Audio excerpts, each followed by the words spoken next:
గౌరవ ముఖ్యమంత్రి గారు నారా చంద్రబాబు నాయుడు గారు, అదేవిధంగా నారా చంద్రబాబు నాయుడు గారు ముఖ్యమంత్రి గారు అడుగుజాడల్లో ఈరోజు ముందుకెళ్తూ యువత భవిష్యత్తు మీద ప్రత్యేకమైన దృష్టి పెట్టి యువతకి భరోసా కల్పించాలి, యువతకి భరోసా కల్పిస్తేనే రేపు భవిష్యత్తు ఉంది అని నమ్మిన వ్యక్తిగా గౌరవ విద్యాశాఖ మంత్రి నారా లోకేష్ గారు ఈ ఎన్డీఏ కూటమిలో పనిచేస్తున్న తీరు మనందరికీ కూడా తెలుసు. వాళ్ళే కాకుండా ఈరోజు మంత్రివర్గంతో పాటు అదేవిధంగా రాష్ట్రంలో ఉన్న ప్రజాప్రతినిధులందరూ కూడా ఈరోజు ఏకదాటి మీదకి వచ్చి విద్యార్థుల భవిష్యత్తును ఏదైతే డ్రగ్స్ గంజాయి నాశనం చేస్తున్నాయో అటువంటి గంజా డ్రగ్స్ని సమూలంగా నాశనం చేయాలి, ఎట్టి పరిస్థితుల్లోనే ఆంధ్రప్రదేశ్ భవిష్యత్తు ఈ యువతరం మీదే ఉంది, యువతరాన్ని రక్షించుకుంటేనే రేపు భవిష్యత్తుని రక్షించుకోగలుగుతామని పూర్తిగా నమ్మిన వ్యక్తులుగా ఈ సంవత్సరంన్నర నుంచి ప్రత్యేకమైన దృష్టి పెట్టి యువతలోని వాళ్ళ భవిష్యత్తు మీద ఆశలు కలిగించడానికి ఎంతోమంది తల్లిదండ్రులు వాళ్ళ బిడ్డలను చదివించుకొని, అంటే ఒక పూట తిని ఒక పూట తినక చదివించుకొని పిల్లల భవిష్యత్తు బాగుంటుంది అని నమ్మిన తల్లిదండ్రులకు ఒక భరోసా కల్పించడానికి, ఒక ధైర్యం కల్పించడానికి ఈరోజు ఎన్డీఏ కూటమి ముందుకెళ్తూ పనిచేస్తున్న సందర్భం కూడా మీ అందరికీ తెలుసు. దానిలోంచి పుట్టుకొచ్చిందే ఈగల్ వ్యవస్థ. ఆ ఈగల్ వ్యవస్థని ఈరోజు స్థాపించిన తర్వాత సుమారుగా 1.5 సంవత్సరం కాలంలోని ప్రత్యేకంగా మేము చెప్పుకోదగ్గది, మేమందరం కూడా గర్వించదగ్గది, గాంజా ఏదైతే కల్టివేషన్లో జీరో గాంజా కల్టివేషన్ తీసుకురాగలిగే పరిస్థితి ఈరోజు వచ్చిందంటే ఈరోజు ప్రజలు, అదేవిధంగా ఈగల్ సంస్థ, అదేవిధంగా ఈరోజు గౌరవ ముఖ్యమంత్రి గారు డైరెక్షన్ అన్నీ కూడా ప్రాపర్ వేలో పనిచేసి డ్రగ్స్ వద్దు బ్రో అనే నినాదాన్ని స్కూల్ స్థాయిలోకి కూడా తీసుకెళ్ళగలుగుతున్నామంటే ఇది మా పనితనానికి ఒక నిదర్శనం కింద భావించవచ్చు. ఎందుకంటే ఈ విషయాలని ఇప్పుడు చెప్పుకోవాల్సిన అవసరం ఉంది, అట్ ద సేమ్ టైం నాకు కూడా బాధ్యత ఉంది. ఎందుకంటే ఇదే సందర్భంలో గౌరవ నారా లోకేష్ గారు యువగలం పాదయాత్రలో చిత్తూరు జిల్లా నడిచేటప్పుడు ఒక ఆడబిడ్డ తన బిడ్డను తీసుకొని వచ్చి మొహానికి ముసుగు కట్టుకొని వచ్చి కూర్చుంది. ఏందమ్మా ఏం జరిగింది అంటే, మీతో పర్సనల్గా మాట్లాడాలి సార్ అంటే, సార్ ఆ రోజు టైం ఇచ్చి ఆ తల్లి ఆ బిడ్డ ఆవేదన చూసిన తర్వాత ఒక క్షణం నన్ను పిలిచి నాతో మాట్లాడారు. విషయం ఏంటంటే, ఆ ఆడబిడ్డకి గాంజాని అలవాటు చేసేసి ఆ ఆడబిడ్డని స్కూల్కి కూడా దూరం చేసి ఆ అమ్మాయి మీద కూడా లైంగికంగా దాడి చేసే పరిస్థితులు తీసుకొస్తే ఆ అమ్మాయి గాంజాని తిరిగి మానలేకపోతుంది సార్, నా బిడ్డని రక్షించండి అని ఒక తల్లి ఆవేదన గుర్తించిన వ్యక్తిగా ఆ రోజు నిర్ణయించుకున్నాం ఎట్టి పరిస్థితుల్లోని గాంజా అన్నది కానీ డ్రగ్స్ అన్నవి కానీ ఆంధ్రప్రదేశ్లో కనిపించకూడదు అని. నేను హోమ్ మినిస్టర్గా ప్రమాణ స్వీకారం చేసి ఇంకా నేను ఛార్జ్ తీసుకోక ముందుగానే గౌరవ్ లోకేష్ గారు నాకు కాల్ చేసి, అమ్మ మనం దీని మీద దృష్టి పెట్టాలి, మీరు నేను కలిసి కోఆర్డినేషన్తో పనిచేస్తే డెఫినెట్గా మెరాకిల్స్ సృష్టించవచ్చు, యువత భవిష్యత్తు మీద మాకు మంచి భరోసా కల్పించవచ్చు అని చెప్పిన తర్వాత ఆ రోజు నుంచి ఈ రోజు వరకు కూడా ప్రత్యేకమైన దృష్టి పెట్టి ఒక ఈగల సంస్థని ఏర్పాటు చేసి, ఒక ఐజీ స్థాయి వ్యక్తిని ఏర్పాటు చేసి ఒక ప్రత్యేక విభాగంగా దాన్ని పెట్టి ఈరోజు పూర్తి వాళ్ళకి పవర్లు ఇచ్చి ఈరోజు ఈగల సంస్థ నడిపిస్తూ ఉంటే, ఒక పక్క నుంచి డ్రగ్స్ వద్దు బ్రో అనే క్యాంపెయిన్ని సుమారుగా 50,000 స్కూల్స్లో ఈ రోజుకి మేము కండక్ట్ చేసి డ్రగ్స్ వల్ల వచ్చే నష్టాలు, డ్రగ్స్ తాలూకా కేసుల్లో ఇరుక్కుంటే వాళ్ళ భవిష్యత్తు ఎలా పాడవుతుంది అని ఎన్డీపీఎస్ యాక్ట్స్ మీద, చట్టాల మీద కూడా అవగాహన కల్పించే పరిస్థితి మేము తీసుకొస్తూ ఉంటే, ఈ రోజుకి కూడా జగన్మోహన్ రెడ్డి పరిస్థితి ఎలా ఉంది అంటే, వాళ్ళ తాలూకా మాఫియా పరిస్థితి ఎలా ఉంది అంటే, మా ప్రభుత్వం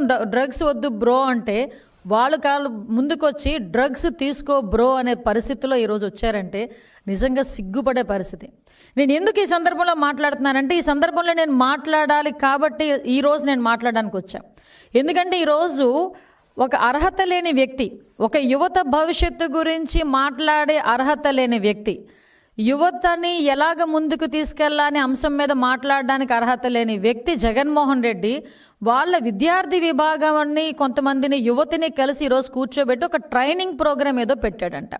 అసలు ఆ ట్రైనింగ్ పెట్టేదానికి నీకు అసలు అర్హత ఉందా అని నేను జగన్మోహన్ రెడ్డిని అడుగుతున్నా. ఆ పులివెందుల ఎమ్మెల్యేకి కనీసం అర్హత ఉందా అని నేను అడుగుతున్నా.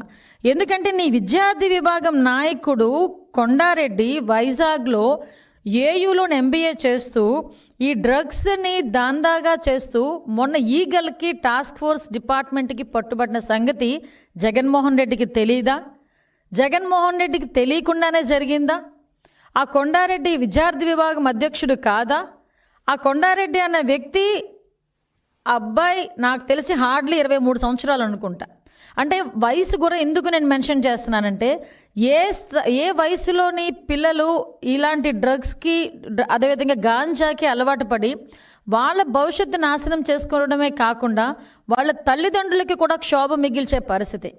ఈరోజు ఎన్నో ఆశలతో విశాఖపట్నంలో చదువుకోవడం అంటే నిజంగా చాలామందికి ఒక టార్గెట్. అది ఒక గీతం కాలేజీలో నాకు సీట్ వచ్చింది, నా బిడ్డకి సీట్ రావాలి అంటే పేమెంట్ సీట్ అయినా చదివిస్తాను అన్న తల్లిదండ్రులు ముందుకు వస్తారు. ఎందుకో తెలుసా?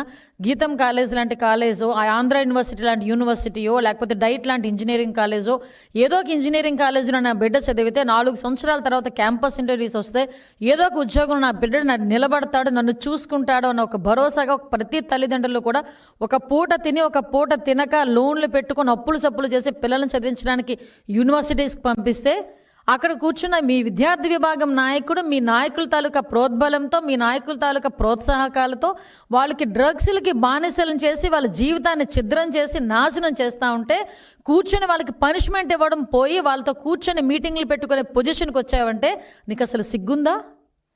అసలు కనీసం ఒక భవిష్యత్తు గురించి ఆలోచించే నాయకుడివేనా నువ్వు? కనీసం ఈ రోజు వరకు కొండారెడ్డి అన్న వ్యక్తి మీద నువ్వు ఎందుకు కనీసం దాని మీద చర్యలు తీసుకోలేదు?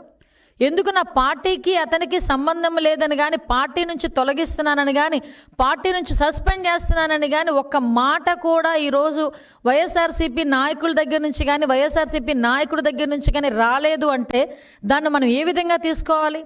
అంటే డ్రగ్స్ని ఇండైరెక్ట్గా డైరెక్ట్గా సపోర్ట్ చేస్తున్నాడు జగన్మోహన్ రెడ్డి అన్న విషయం ఈరోజు మేము ఆలోచించుకోవాలా? జగన్మోహన్ రెడ్డి సీఎంగా ఉన్న పొజిషన్లో 2019 నుంచి 24 మధ్యలో గాంజా దేశంలో ఎక్కడ దొరికినా కూడా దాని మూలాలు ఎక్కడున్నాయిరా అంటే ఆంధ్రప్రదేశ్లో ఉన్నాయి అని చెప్పుకునే పరిస్థితి. డ్రగ్స్ దేశంలో ఎక్కడ దొరికినా దాని మూలాలు ఎక్కడున్నాయి అంటే ఆంధ్రప్రదేశ్లో ఉన్నాయి అని చెప్పుకునే పరిస్థితి.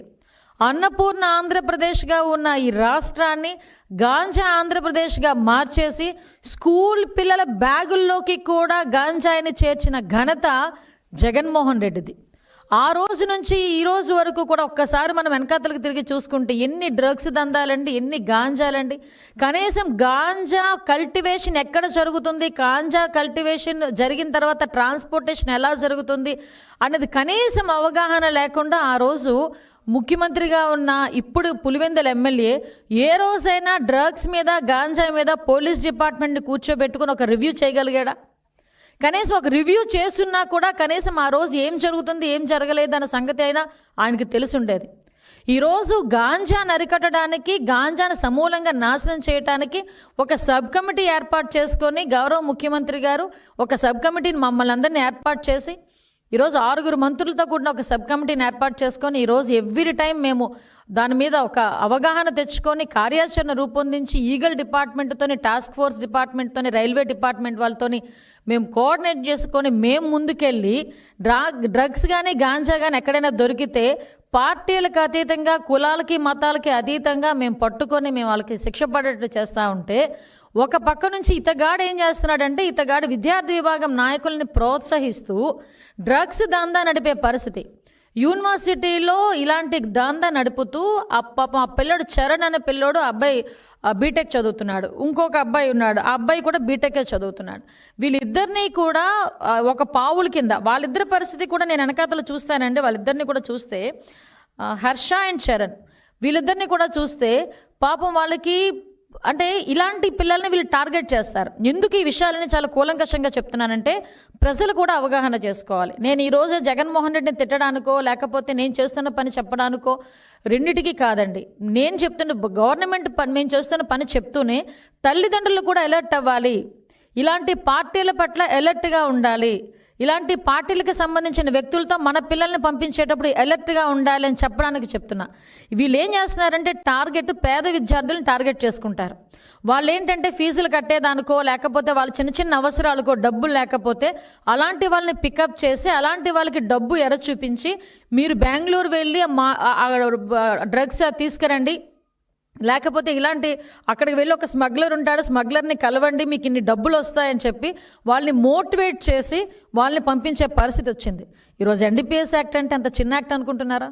ఈరోజు ఆ చరణ్ భవిష్యత్తు ఏంటి, హర్ష భవిష్యత్తు ఏంటి, ఆ కొండారెడ్డి భవిష్యత్తు ఎప్పుడో పోయింది. ఎందుకంటే ఎందుకు పనికిరాని ఒక నైతికత లేని నాయకులతో పనిచేసినప్పుడే అతని తాలూకా భవిష్యత్తు పోయింది. ఈరోజు నేను ఈ కొండారెడ్డ, చరణ, హర్ష వీళ్ళ సంగతి కాదు, వీళ్ళ చేతుల్లో పడి ఈ రోజుకి ఎంతమంది నాశనం అయిపోయారు, ఈ రోజుకి ఎంతమంది అలవాటు పడ్డారు ఆ డ్రగ్స్కి, ఎన్ని సంవత్సరాల నుంచి ఈ కార్యక్రమాలు చేస్తున్నారు, ఎన్ని సంవత్సరాల నుంచి స్మగ్లింగ్ అనేది చేస్తున్నారు. ఇలాంటి విషయాల మీద కూడా మేము కూలంకషంగా మేము చర్చించుకోవాలి, ఇన్వెస్టిగేషన్ చేయాలి, చర్యలు కూడా తీసుకోవాలి. అంటే పర్టికులర్గా విశాఖపట్నానికి మేము ఈరోజు ప్రత్యేకంగా దృష్టి పెట్టి నేను ఒకటే అంటున్నానండి, విశాఖపట్నాన్ని ఆ రోజు రాజధానిగా చేస్తానన్నావు. దేనికి రాజధానిగా చేస్తానన్నావు? డ్రగ్స్ని పెంచి పోషించడానికా, గాంజాని పెంచి పోషించడానికా, భూ కబ్జాలకా, రౌడీయిజానికా, హత్యా రాజకీయాలు చేయటానికా ఆ రోజు విశాఖపట్నాన్ని రాజధాని చేస్తానన్నావు? ఈరోజు విశాఖపట్నం రాజధాని అని నువ్వంటే ఈరోజు విశాఖపట్నాన్ని ఒక ఎకనామిక్ హబ్గా తయారు చేయడానికి, ఇండస్ట్రియల్ హబ్గా తయారు చేయడానికి గౌరవ ముఖ్యమంత్రి గారు, గౌరవ నారా లోకేష్ గారు, ఐటీ శాఖ మంత్రి నారా లోకేష్ గారు ఇద్దరు కూడా అనకూడదు కానీ కాలికి బలపం కట్టుకున్నట్టుగా ప్రపంచ దేశాలన్నీ కూడా తిరిగి కొన్ని కంపెనీలని తీసుకొచ్చి ఈరోజు విశాఖపట్నంలో చదువుకునే వాళ్ళే కాదు, చుట్టుపక్కల మన రాష్ట్రంలోనే కాదు చుట్టుపక్కల రాష్ట్రాల్లో చదువుకునే పిల్లలకి కూడా ఒక భరోసా కల్పించారు. ఈరోజు ఆశ ఉంది. ఇంతకుముందు బీటెక్ చదివితే ఎందులో క్యాంపస్ ఇంటర్వ్యూస్ రాకపోతే ఎందులో జాయిన్ అవ్వాలో తెలియని పరిస్థితిలో బయటకు వచ్చి నీ చిన్న చిన్న ఉద్యోగాలు, ఆఖరికి బ్రాందీ షాప్లో నువ్వు పెట్టిన ఉద్యోగాలకి కూడా బీటెక్ స్టూడెంట్లు వెళ్ళిన పరిస్థితి. వాళ్ళకి తప్పదు. ఇంకా నేను తప్పు అనట్లేదు, అది తప్పక చేశారు. కానీ ఈరోజు మేము చదువుకున్న చదువుకి తగ్గ ఉద్యోగం వస్తుంది అని ఒక భరోసా ఉంది. ఈరోజు అదే వైజాగ్కి మనకి ఆర్చరల్ మెటల్ మన అక్కపల్లిలోనే ఒక స్టీల్ ఫ్యాక్టరీ, అదేవిధంగా అనకాపల్లిలో చూసుకుంటే ఏటీసీ టైర్స్, ఇక వైజాగ్లో చూసుకుంటే గూగుల్, టీసీఎస్ అలాంటి ఒక ప్రతిష్టాత్మకమైన కంపెనీలు తీసుకురావడానికి ఈరోజు ఎంయూఓలు చేసుకొని రెడీగా ఉండి భూములు కేటాయించుకొని వితిన్ 2 to 3 yearsలో వాటిని రన్నింగ్లో పెట్టుకొని కొన్ని లక్షల మంది విద్యార్థుల భవిష్యత్తు ఇవ్వటానికి మేం కంకణం కట్టుకుంటా ఉంటే అదే విద్యార్థుల్ని మొగ్గులోనే తుంచేయటానికి నీ తాలూకా ధనదాహానికి, నీ నాయకుల తాలూకా ధనదాహానికి విద్యార్థుల భవిష్యత్తుతో ఆటలాడుకునే పరిస్థితి కల్పిస్తూ ఉంటే ఈ రోజుకి కూడా జగన్మోహన్ రెడ్డి సమాధానం చెప్పాలా వద్దా? ఈరోజు కొండారెడ్డి డ్రగ్స్ విషయంలో ఇన్వాల్వ్ అయ్యాడు, కొండారెడ్డి దొరికాడు, కొండారెడ్డితో పాటు కొంతమంది దొరికారు.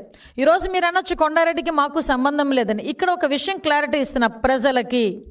చాలా సందర్భాల్లో ఎక్కడైనా ఒక వ్యక్తి దొరికాడు అనుకోండి, మేము వెళ్తూ ఎవడైనా ఆన్ ది వే వచ్చి అమ్మ ఒక ఫోటోనో, సీఎం గారితో ఒక చిన్న ఫోటోనో అలా ఫోటో తీసుకుంటేనే ఎక్కడో ఏదో జరిగితే ఆ ఫోటోలు తీసుకొచ్చి సోషల్ మీడియాలో మా అనుచరులు అని చెప్పి పోస్టర్లు అంటించి లేకపోతే పోస్టర్లు తయారు చేసి మీ తాలూకా సోషల్ మీడియాలో మమ్మల్ని ట్యాగ్ చేస్తూ పెట్టుకుంటారు. ఒకసారి మనం చూస్తే ఇది కొండారెడ్డి అనే వ్యక్తి ఏదో కార్యకర్త కాదు. కొండారెడ్డి అనే వ్యక్తి విద్యార్థి విభాగానికి అధ్యక్షుడు. ఆ కొండారెడ్డి అనే వ్యక్తి చేసిన పాపాలకి ఆ రోజు ఈవెన్ మా ఈగల్ టీం కూడా ఒకసారి ప్రత్యేకమైన దృష్టి పెట్టి వాళ్ళ దగ్గరకు కూడా పట్టుకున్నవి 48 LSD బ్లాట్స్. ఆ LSD బ్లాట్స్ కూడా అలా ఉంటాయి. ఇలాంటివన్నీ కూడా మొబైల్ ఫోన్స్ ఇవన్నీ కూడా ఆ రోజు సీజ్ చేసాం. ఈ రోజుకి కూడా ఇన్వెస్టిగేషన్ జరుగుతుంది.